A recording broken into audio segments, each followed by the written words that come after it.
Hi friends, நான் Shobana Shantakumar. Welcome to Shobana's Kitchen Tamil.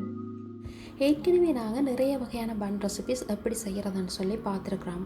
அதோட லிங்க்கை டிஸ்கிரிப்ஷன் பாக்ஸில் கொடுத்துருக்குறேன். உங்களுக்கும் பிடிச்சிருந்தா நீங்களும் ட்ரை பண்ணி பாருங்கள். இன்றைக்கு நான் இன்னும் ஒரு வித்தியாசமாக அதே நேரத்தில் எல்லோருக்குமே ரொம்பவும் பிடிச்ச மாதிரி ஒரு சீஸ் ரோல் பன் எப்படி செய்கிறதுன்னு சொல்லித்தான் உங்களோட ஷேர் பண்ண போகிறேன். இப்போ நீங்களும் வாங்க இந்த டேஸ்டியான பன்னை எப்படி செய்யலாம்னு சொல்லி பார்ப்போம். இப்போ பாருங்க, நாங்கள் இந்த பன் செய்கிறதுக்காக 250 ml இளம் சூடான பால் எடுத்துருக்கிறோம். இதோட 20 கிராம் ஃப்ரெஷ் ஈஸ்ட்டும் அதோட பார்த்தீங்கன்னு சொன்னால் 2 டீஸ்பூன் சீனியையும் சேர்த்து முதல்ல நல்லா கரைச்சி கொள்ளுவோம். ஒருவேளை நீங்கள் ட்ரை ஈஸ்ட் எடுக்கிறதா இருந்தால் 8 கிராம் ட்ரை ஈஸ்ட் எடுத்தீங்கன்னு சொன்னால் உங்களுக்கு சரியாக இருக்கும். இப்போ பாருங்கள், நாங்கள் இந்த பாலோட இந்த ஈஸ்ட்டையும் சேர்த்து நல்லா கரைச்சி எடுத்துட்டோம். இப்போ இந்த மாவை எப்படி குழச்செடுக்கலாம்னு சொல்லி பார்ப்போம். அதுக்கு முதல்ல இவ்வாறு ஒரு பாத்திரத்தில் 600 கிராம் ஓல் பர்பஸ் ஃப்ளோர், அதாவது எங்களோட சாதாரண கோதுமை மாவும் அதோட பார்த்தீங்கன்னு சொன்னால் 100 கிராம் பட்டர் இல்லைன்னு சொன்னால் மாஜரின் எடுத்துக்கொள்ளுங்க.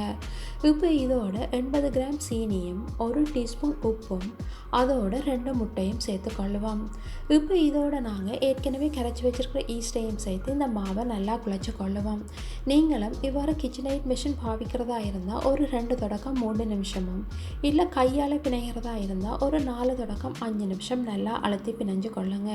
இதில் பார்த்தீங்கன்னு சொன்னால் நான் ஃப்ரெஷ் ஈஸ்ட் தான் எடுத்துருக்கிறேன். அதால் இந்த ஈஸ்ட்டை பாலோட கரைச்சிட்டு உடனே மாவோட சேர்த்துட்டேன். ஒருவேளை நீங்கள் ட்ரை ஈஸ்ட் எடுக்கிறதா இருந்தால் இந்த ஈஸ்ட்டை பாலோட சேர்த்து நல்லா கரைச்சிட்டு ஒரு 5 நிமிஷம் வெயிட் பண்ணி அதுக்கு பிறகு மாவோட சேர்த்து கொள்ளுங்க. இல்லை நீங்கள் இன்ஸ்டன்ட் ஈஸ்ட் எடுக்கிறதா இருந்தால் அந்த ஈஸ்ட்டை நீங்கள் நேரடியாக மாவோட சேர்த்து இந்த மாவை குழைச்சி கொள்ளலாம். இப்போ பாருங்க, நாங்கள் இந்த மாவை நல்லா குழைச்சி எடுத்துட்டோம்.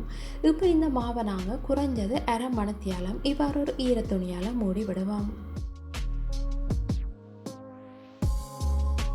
இப்போ நாங்கள் இந்த பண்ணுக்குரிய ஸ்டஃபிங் எப்படி செய்கிறதுன்னு சொல்லி பார்ப்போம். இதில் பார்த்தீங்கன்னு சொன்னால் நாங்கள் இந்த ஸ்டஃபிங்கை க்ரீம் சீஸில் தான் செய்ய போகிறோம். அதால் நான் இந்த 2 பாக்ஸ் க்ரீம் சீஸ் எடுத்துருக்கிறேன். அதாவது 400 கிராம் க்ரீம் சீஸ் எடுத்துருக்கிறேன்.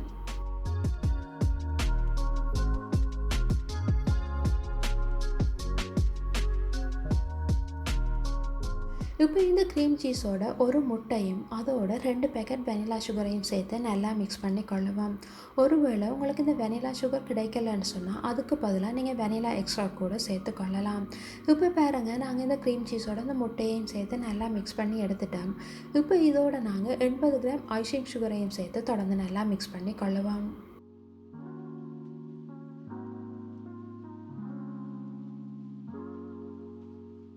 இப்போ பாருங்கள், நாங்கள் இந்த க்ரீம் சீஸோட ஐசிங் சுகர் முட்டையெல்லாம் சேர்த்து நல்லா மிக்ஸ் பண்ணி எடுத்துட்டோம். இப்போ இந்த ஸ்டஃபிங்கை நாங்கள் மாவை ரெடி பண்ணி எடுக்கும் வரையும் ஃப்ரிட்ஜில் வச்சு கொள்ளுவோம்.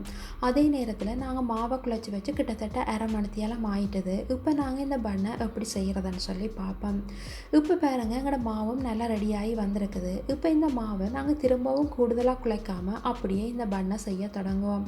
அதுக்கு முதல்ல நாங்கள் இந்த மாவை ஒரு நீள் சதுர ஷேப்பில் தட்டி எடுத்து கொள்ளுவோம்.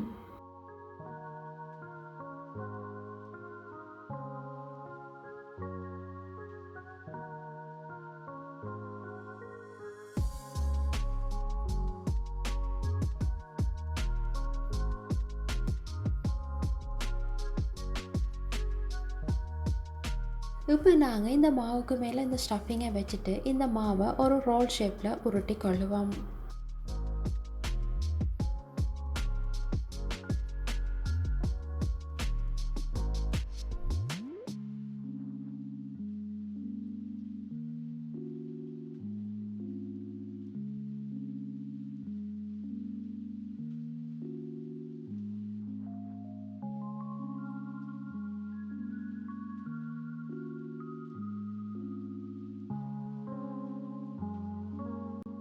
இப்போ பாருங்க, நாங்கள் இந்த மாவை ஒரு ரோல் ஷேப்பில் உருட்டி எடுத்துட்டோம். இப்போ இதை நாங்கள் 12 பீஸாக கட் பண்ணி எடுக்க போகிறோம். அதுக்கு முதல்ல இவ்வாறு மார்க் பண்ணி கொள்ளுங்க.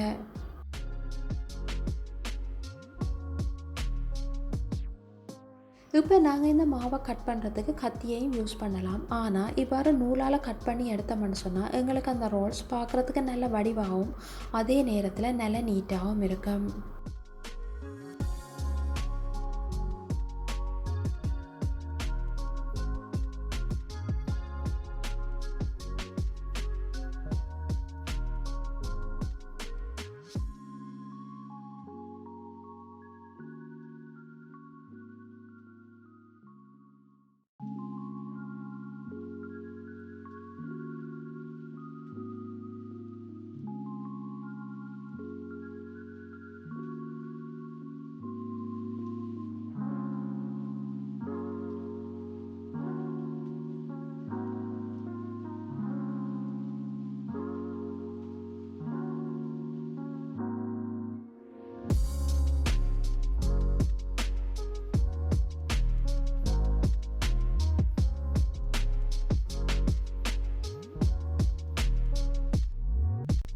இப்போ பாருங்க, நாங்கள் இந்த 12 ரோல்ஸையும் இவ்வாறு மஃபின்ஸ் பேனில் அடுக்கி எடுத்துருக்குறோம்.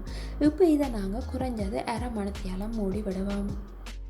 இப்போ பாருங்க, நாங்கள் இந்த ரோல்ஸை மூடி வச்சு கிட்டத்தட்ட அரை மணித்தியாலம் ஆயிட்டுது. இப்போ நாங்கள் இந்த ரோல்ஸை பேக் பண்ணுறதுக்கு முதல் இதுக்கு மேலால் கொஞ்சம் முட்டையை பூசிக்கொள்ளுவோம்.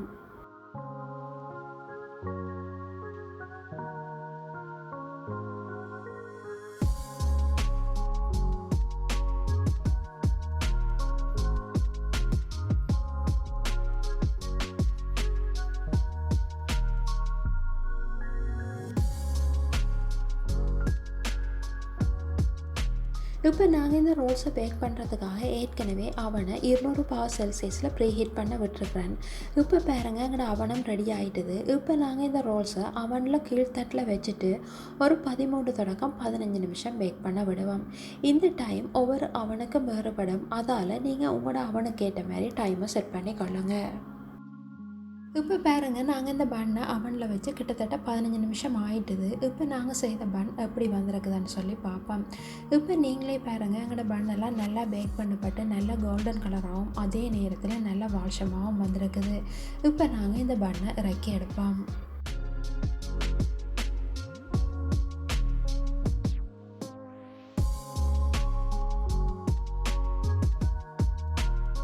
இப்போ பாருங்கள், நாங்கள் செய்த சீஸ் ரோல் பன் எப்படி வந்திருக்குதுன்னு சொல்லி நல்லா சாஃப்டாகவும் அதே நேரத்தில் நல்லா டேஸ்ட்டாகவும் வந்திருக்குது. அதோடு பார்த்திங்கன்னு சொன்னால் நாங்கள் இந்த பன்னில் க்ரீம் சீஸை ஸ்டஃபிங்காக வச்சதால் இன்னும் நல்லா வாஷமாகவும் இருக்குது. அதோடு இனிப்பும் நல்லா அளவாக இருக்குது. நாங்கள் இப்படி ஒரு பன்னை பிரேக்ஃபாஸ்ட்டாக செய்து கொடுத்தோம்னு சொன்னால் யாருமே வேணாமன்னு சொல்லி சொல்ல மாட்டாங்க. அதே நேரத்தில் நீங்கள் இந்த பன்னை ஒரு ஈவினிங் ஸ்நாக்ஸாக செய்துட்டு டீயோடு சாப்பிட்டு பாருங்கள், இன்னும் நல்லா அருமையாக இருக்கும். நீங்கள் இந்த பன்னை ஃப்ரிட்ஜில் சர்வ் பண்ணிங்கன்னு சொன்னால் ஒரு கிழமையானாலும் கெட்டு போகாமல் அப்படியே இருக்கும். உங்களுக்கும் இந்த சீஸ் ரோல் பன் பிடிச்சிருக்குமென்னு நம்புகிறேன். நீங்களும் ஒரு தடவை இதே அளவில் இதே முறையில் உங்களோட வீட்டில் ட்ரை பண்ணி பாருங்கள். ட்ரை பண்ணி பார்த்துட்டு எப்படி இருந்துச்சுன்னு சொல்லி மறக்காமல் உங்களோட கருத்துக்களை என்னோட பகிர்ந்து கொள்ளுங்கள். இன்னும் ஒரு வீடியோவில் இன்னும் ஒரு இன்ட்ரெஸ்டான ரெசிபியோட மீண்டும் சந்திப்போம்.